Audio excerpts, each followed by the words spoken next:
everybody. Welcome back to Challenge the Call with Max and Avery. I'm your host, Max. And I'm Avery. How are you guys? Today we have a special guest with us, friend from high school, joining the pod because we will be playing the Vikings this week, and he is a notable Vikings fan. Andy, it's introduce gonna be a rough yourself. One for you guys. Yeah, my name's Andy. I also went to high school with these guys. Played basketball, football, track technically. I think officially I did run. We don't need to talk about the results. Went to school with Avery for 1 year before he ran off somewhere else. And go Vikings. All right. So we'll get straight into it, guys, with our notable game recap. I know Avery has a few games that he wants to talk about. Yeah, man. All right. So the Cowboys, they're 3-1, and they were 0-1 with Dak Prescott. And Cooper Rush has kept them afloat. And that's something I really wanted to talk about because is this a Tony Romo, Dak Prescott situation? Is Dak going to get the starting job back when he comes back? They beat the Commanders pretty heavily, 25-10. Cooper has been doing just enough. You could say, he's running off a solid defense. He's got playmakers all over. But what are you guys' thoughts? Definitely, Cooper Rush really came as a shock to me. I watched their game against the Bengals, and I thought Cowboys stood no chance in that game. And he looked like a starting quarterback. Like, Cooper Rush looked like he should be the number one QB on an NFL team. I was astounded by it. Andy, what are your thoughts? I know dating back to last year, he's 4-0, and his first win came against you guys. Hey, man, I am usually one that's, I'm going to say, stay the course. You stay with your franchise quarterback, but I am bullish on Cooper Rush, man. It is rush hour, baby. Dak can find somewhere else to play because it is rush hour. We are going Cooper all the way. Okay, yeah. Makes the Cowboys actually a little exciting to watch because they figure out what their game plan is and they don't try to make it overcomplicated. I agree, man. Avery, with Dak got released and there was talk of him coming to the Bears, what would you think? I would take him in a heartbeat. I hate to say it. Dak is a talented quarterback, and he's been in the league for about 6 years now. And he's a proven winner, unfortunately. Not in the playoffs, but regular season, he is a proven winner. And with the Bears in such a disarray, I think we would take him in Chicago. Unfortunately, I'm not trying to give up on Justin Fields yet, but it's hard to, unlook at his stats and look at Dak's, what he's done in the NFL as of now. I don't think you necessarily have to give up on Justin Fields in doing that. I think it's more of a, hey, let's let him sit back for a season or two, get trained up by a veteran quarterback, just learn kind of how he was originally supposed to do under Andy Dalton instead of just being thrown into this huge mess right off the bat. I agree, man. And the other thing is the NFC East is just surprising to me this year. Every team in the East besides the Commanders looks solid. Even the Giants. So, what do you think? I see Andy smiling over here. So, Andy, what's your thoughts? It's so hard for me to believe, man. I'm not going to lie. I haven't watched a ton of NFC East. I've followed my typical rules of hating the NFC East because they get way too many primetime games for being as terrible as those teams are. But, I think you're right. I was pretty disappointed. I was leaning into the Commanders' hype train.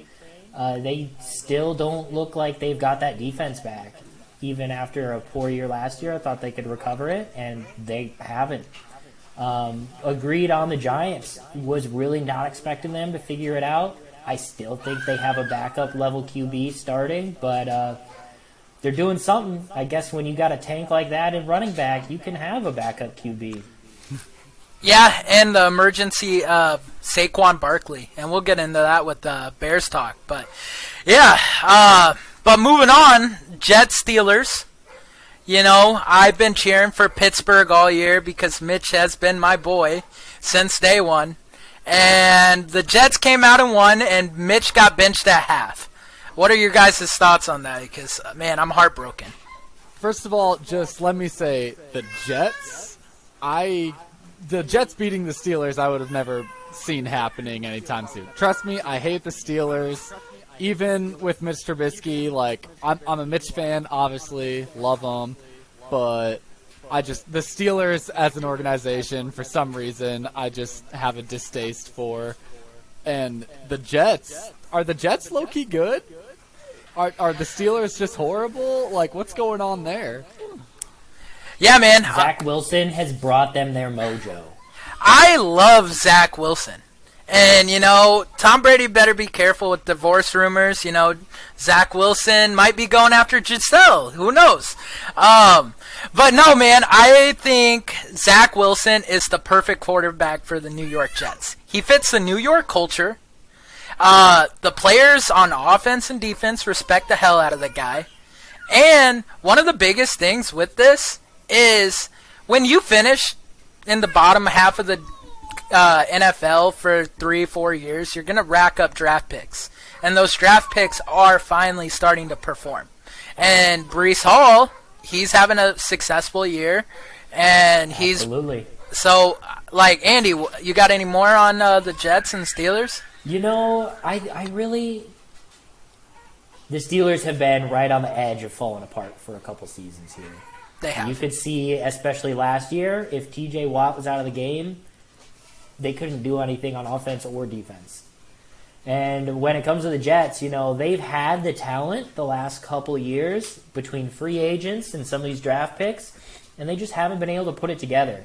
I really think a lot of it goes credit to their head coach. I think they finally got someone that's a good fit and is maybe even competent after the Adam Gase era to be leading that team and rebuilding it. Culture first, like you said.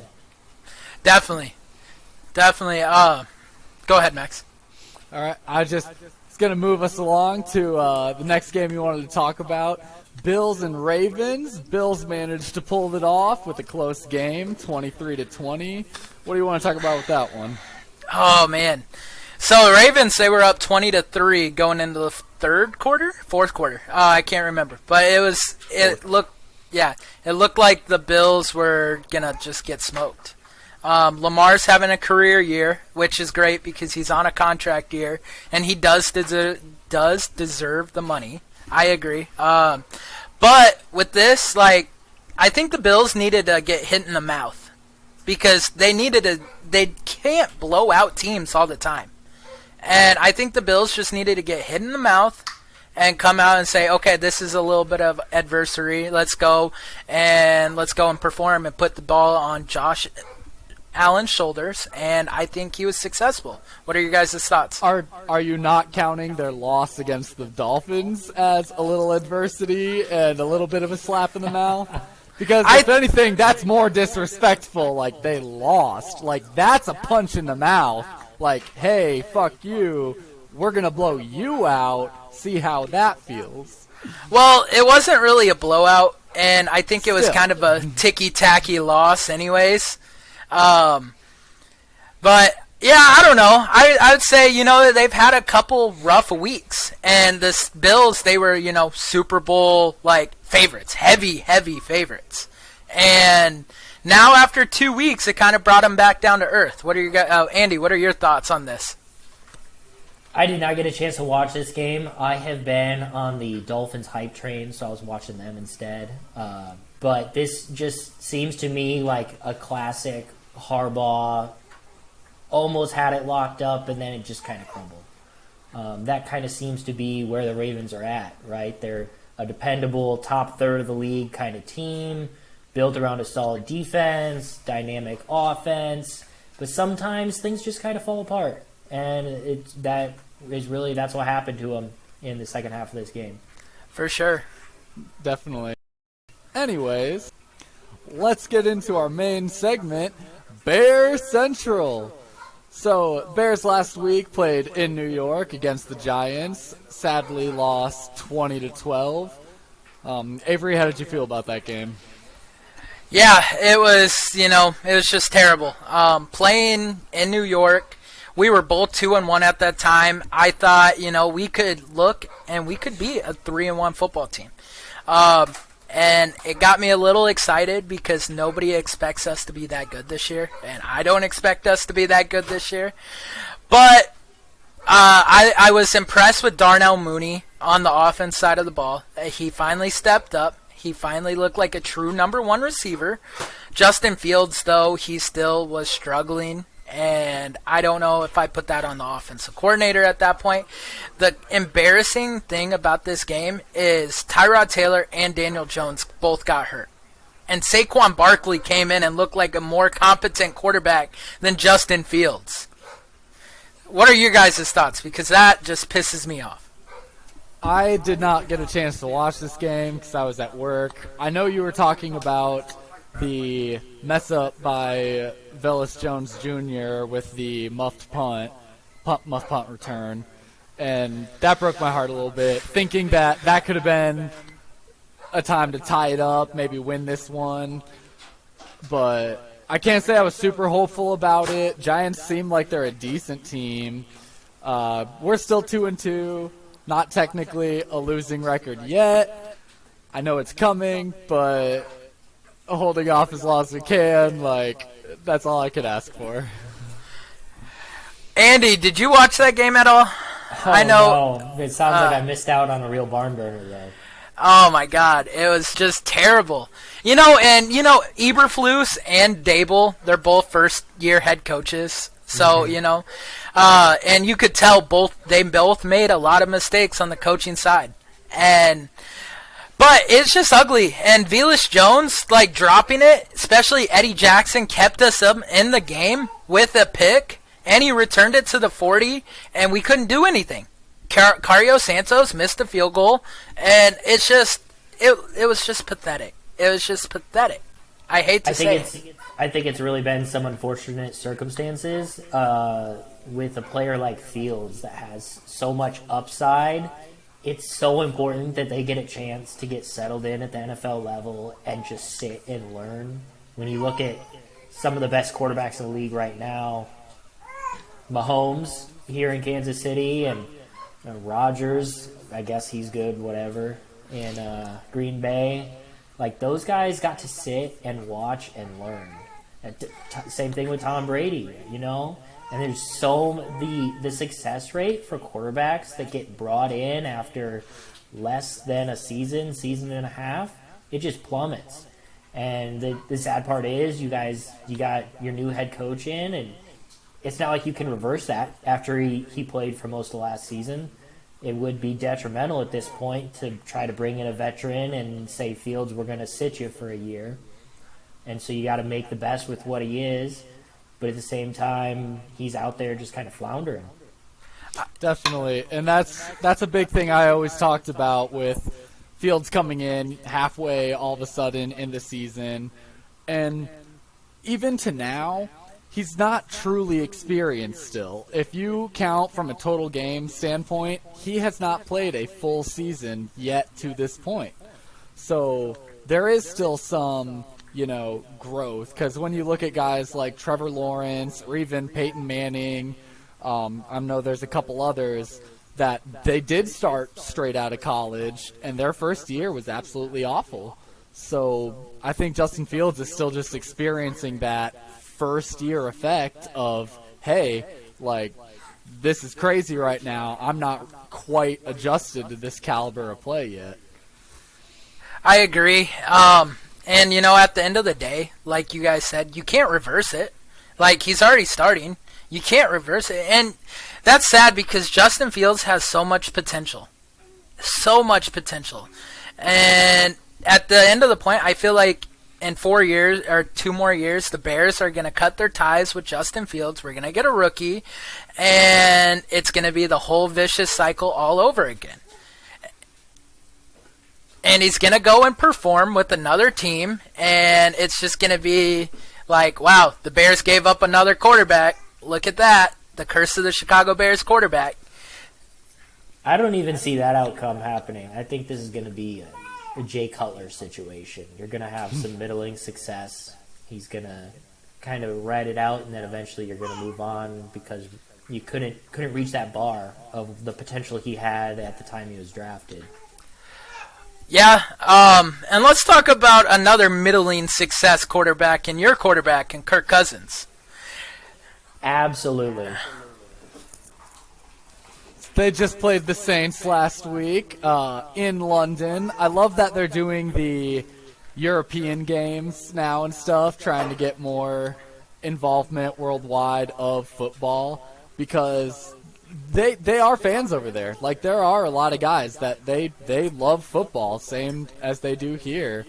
I studied abroad in college, and I actually played football over there, and I kind of got to see like they have their teams. They buy NFL gear, they buy jerseys. They love the game just as much as we do. So I love that they get a chance once in a while to actually be able to go and watch those games live, like in their own home territory. Definitely. I want to ask you one question, Andy. Is Kirk Cousins your future quarterback? Because before you answer, Kirk Cousins is another one of those guys you mentioned that did sit for his first couple of years in the NFL. Aaron Rodgers, just like Aaron Rodgers and Patrick Mahomes, he sat behind RG3 a little bit of unconventional ways, but what do you think about Kirk Cousins?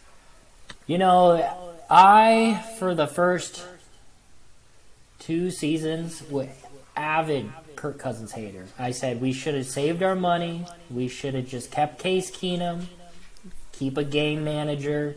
We spend the money on our offensive line. We spend the money on our defensive secondary.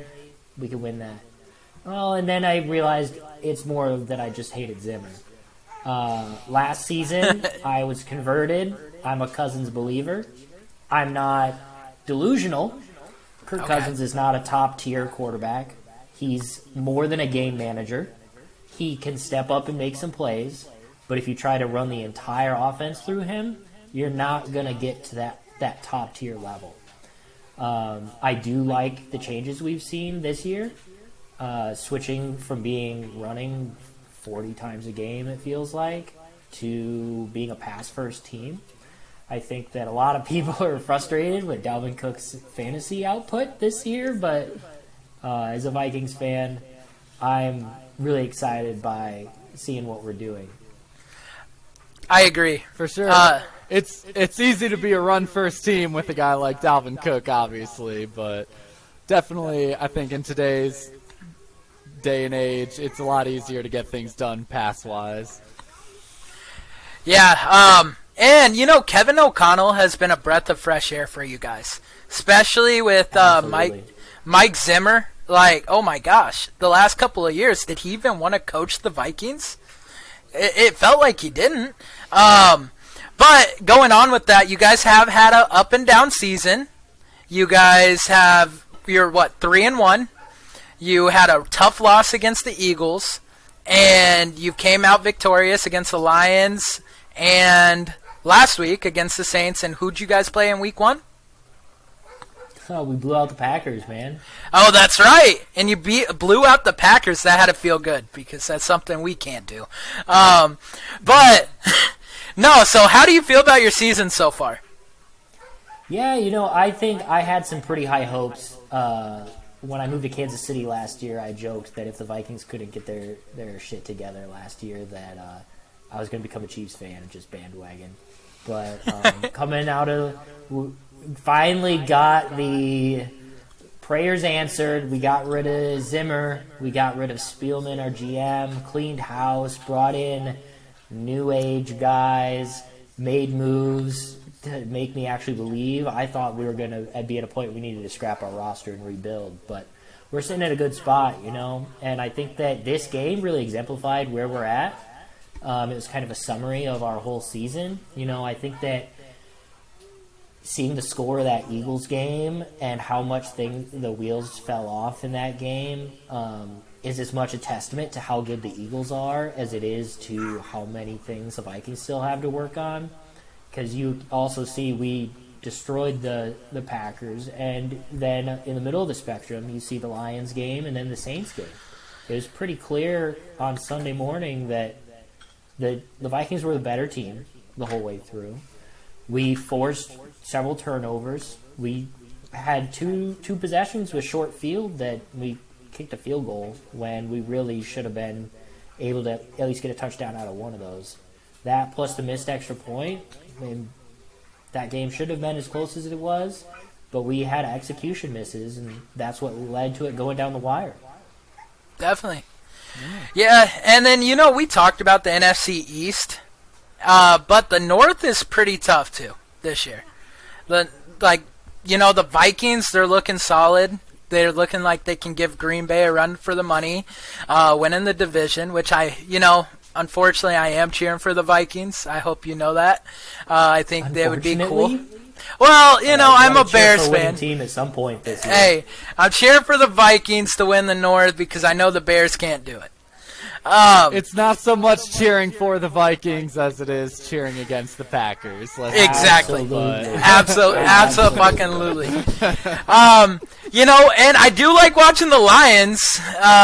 They're fun to watch, but their defense is atrocious. I was talking to a buddy. Very surprising this year. Yeah. No, Jared Goff. The resurgence of Jared Goff. Who won that? I know this is going to get us off topic, but who won that trade? Matt Stafford? Yeah, they won a Super Bowl last year. Jared Goff, he's having a career year. What do you guys think? Rams definitely won that trade. Matthew Stafford is a good quarterback. That was the last piece they needed. Rams were stacked with everything else they had. That's all they needed. They got it, and they got a ring. End of story. All right, Avery, you got to send your tape into First Take with a question like that, man. Hey. You can make an argument on the surface level, but you can say, yeah, the Rams had to cash in all their chips last year to get that Super Bowl, and it wasn't just Matthew Stafford. But you look at so many other metrics, you look deeper, and that, Stafford has been a significantly higher performer with significantly less pieces around him for the whole time up until last year. Definitely. And so talking about the game we're here to talk about, Bears versus Vikings. Vikings are favored by 7.5. The over-under is 43.5. I'll let you guys go first. Give your picks and thoughts on this game. I'm going to say Vikings cover. They do not. No, they're favored. Sorry. Vikings win outright. They do not win by 7.5. This is going to be decided by less than a touchdown. Kind of circling back to what I was talking about earlier. They've still got a lot of kinks to work out. They're not going to be able to continuously execute. Our offense is able to perform more consistently than it was last year, but we still had several just dead, nothing drives last weekend. I don't expect that to get fixed quite yet. All right. I think Vikings win this, and I think they do cover 7.5. I don't think we're a good team. I don't think we are a good team, and I think Vikings blow us out, believe it or not. I'm very down on the Bears this year. I hate to say it. Max. Yeah. I definitely think the Vikings win. I think we have a decent defense. I know we drafted defense the first couple picks, and those have paid off well for us. We've got Roquan playing still, and he's healthy, so that's good. I think the Bears have a good chance to cover. I don't mind taking them to cover. I'm a little skeptical or worried about the offense, but I think they're trending in the right direction to at least somewhat match the Vikings enough that they don't get blown out in this game. So I'm going to take Bears to cover. But all right, so that'll be all for our NFL talk here. So Andy, it was good chatting with you. Good luck this week. Big fan of the pod, guys. Thanks for having me. Yes, of course. See you, man. All right, so now we're going to get into a little bit of college football. One notable game we would like to talk about before we get into our Iowa segment is Kansas versus Iowa State. Kansas is currently undefeated right now. And for a notably not good football team, that's an impressive feat. Avery, what did you think of this victory against the Cyclones? So I actually watched this game because I was really hyped. You know, Iowa State, we watch Iowa State. And believe it or not, I was kind of cheering for Kansas. I hate to say it. They are little brother, and I'm supposed to cheer for them. But I like a good, true underdog story. And Kansas hasn't been ranked since 2009. And everybody says, oh, they're a basketball school. And they religiously stay at the bottom of the Big 12 every single year. And now they're 3-0 in the Big 12. This is incredible. Well, man, I love it. What are your thoughts? I love it too. I always love an underdog story, same as you're talking. I would have still probably rooted for Iowa State more in this game. Just like I'm a very loyal to my state kind of guy, like where I grew up. Like, nah, this is my zone. Like, they're the ones in my zone. I have to cheer for them. But I love the fuck out of Kansas winning right now. They're going to take on number 17 TCU next, and I hope they show up, blow them out, and fucking shit. Maybe they make playoffs this year. I would love to see that. You know, it's cool because College Game Day is the first time it's coming to Lawrence, Kansas. So that's just being a fan of that school and being at that school in that environment right now. Oh my God, I couldn't imagine the excitedness. Oh my goodness. They definitely deserve it. It's been a long time coming. Definitely. So to get into our main segment now, let's talk Hawks. Iowa just played number 4 Michigan. They did lose, but they only lost 27-14. Avery, what were your thoughts on that game? I watched this game also, and Iowa was 20-7 pretty much all game long. Blake Corum, Michigan's running back, broke off a nice run in the fourth quarter with like a couple minutes left to push the lead 27-7, and then Iowa, Spencer Petras drove down the field and he put another 7 on the board. So we didn't quit. I liked that. We didn't quit. We played until the very end of the game. A lot better against Michigan this year than last year. I think it's a moral victory in a way for our offense, believe it or not. Because our offense, kind of stepped up when it needed to. Finally. No, yeah, 100%. Like I was saying last week, I would just be happy with a close game, not getting blown out. Because last year in the championship game, we lost 42-3. That's just embarrassing. For that to be the Big Ten championship game, like I hate that we were there. I low-key wish it would have been Wisconsin. I didn't really want to be there. I just that was an embarrassing game. But a loss is a loss and everything. But yeah, we scored 14 points. That's 11 more than we did last year. Even if the last touchdown you're talking about with Petras came in a little bit of garbage time at the end. Whatever. I'll take it. The bigger thing, our defense basically cut their score in half. We went from the 40s to the 20s. Like, that's just a testament to how powerful of a defense we have right now. Michigan is ranked number 4 in the country. And for them to only put up 27 points on our defense, I'm proud of that. That's the one thing in this game I can look at and be proud of. And the other thing with this is, we're 3-2, but we're 1-1 in Big Ten play, which is fine because the rest of the West is also 1-1 in Big Ten play. We are not eliminated. And I don't want, like you said last year, I don't want to go to the Big Ten championship. But right now, the only 3 teams that I can see making it to the Big Ten championship this year out of the West side is Minnesota, Iowa, and the team that we face this weekend, Illinois. Yep. And whichever one of them goes, is going to get a lovely chance to go against number 3 Ohio State or number 4 Michigan. So And that'll be a or fun time.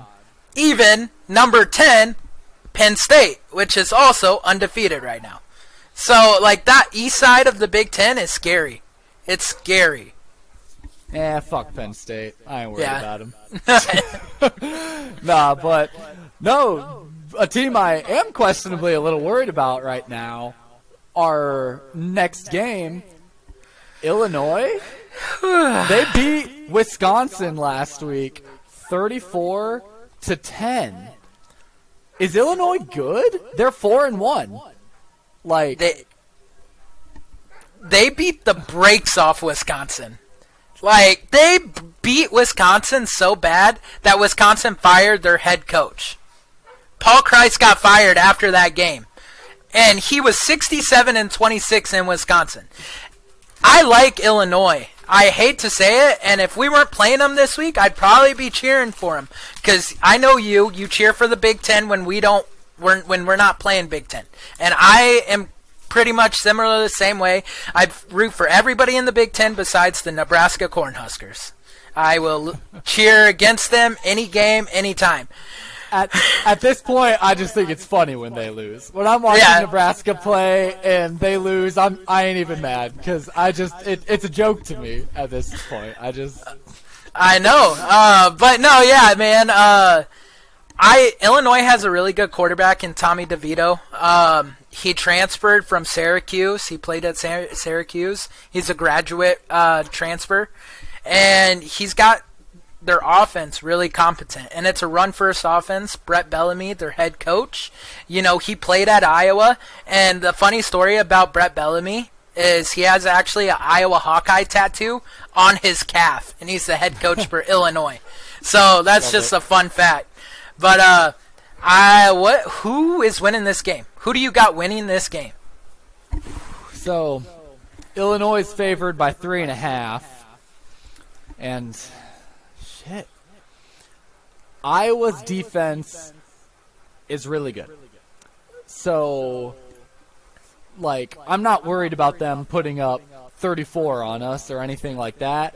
We held Michigan to 27. Illinois ain't putting up any more than 17, maybe 14. And I would reasonably hope that our offense can pull out another 14 points against them. I'll take Iowa to cover. It's not a lot. 3.5 isn't a lot to cover, but I'm a roll with it. I think if we lose, it's only by a couple. Okay, yeah. I was gonna say pretty much what you just said. If we can hold Illinois to 17 points, I think we can win this game. But if Illinois goes over 17 points, we don't got a shot in hell. I hate to say it, but I think Iowa will cover, and I think it's going to be a bounce-back game. Kirk Ferentz always has the boys ready to play after a big loss. I think we might win this game. And, yeah, I would not bet it, but me being an Iowa fan and the bias, I think we win this game? ? I know. I'm super concerned about it, and another factor of it is we're at Illinois. We're traveling, we're away, so that's gonna be a little bit more of a struggle on our part. So that doesn't give us any extra benefit. So I really don't want to go 3-3. I would like to keep a winning record at minimum throughout the season, and if we lose this one, we're 500, and I don't love that. Especially since after this game, I know we shouldn't look too far ahead, but we play Illinois this week, and then we go to Columbus and play Ohio State. Yeah. That one, I don't know if I'm going to watch that one. I don't want to see that shit. So I'd rather be 4-3 after the next 2 weeks instead of 3-4 after the next 2 weeks. So we better beat Illinois. Illinois. I sure as shit hope so. There are certain teams that you go against that you just, no matter what, you can't stand to lose, and I think Illinois is one of those for Iowa. For me personally, like I don't ever want to see the day where Illinois beats us. For sure, I agree. But yeah, man, that's all I really got on this matchup. And let's talk Hawks. All right, well, I think we had a good episode today, guys. Please go follow us on Instagram, Challenge the Call Podcast. Like and subscribe our YouTube videos. Rate us on Spotify. Give us those 5 stars. Just send your support. Yeah. Avery? And I wanted to also thank Andy, for coming out and being a guest speaker today. We really appreciate his time.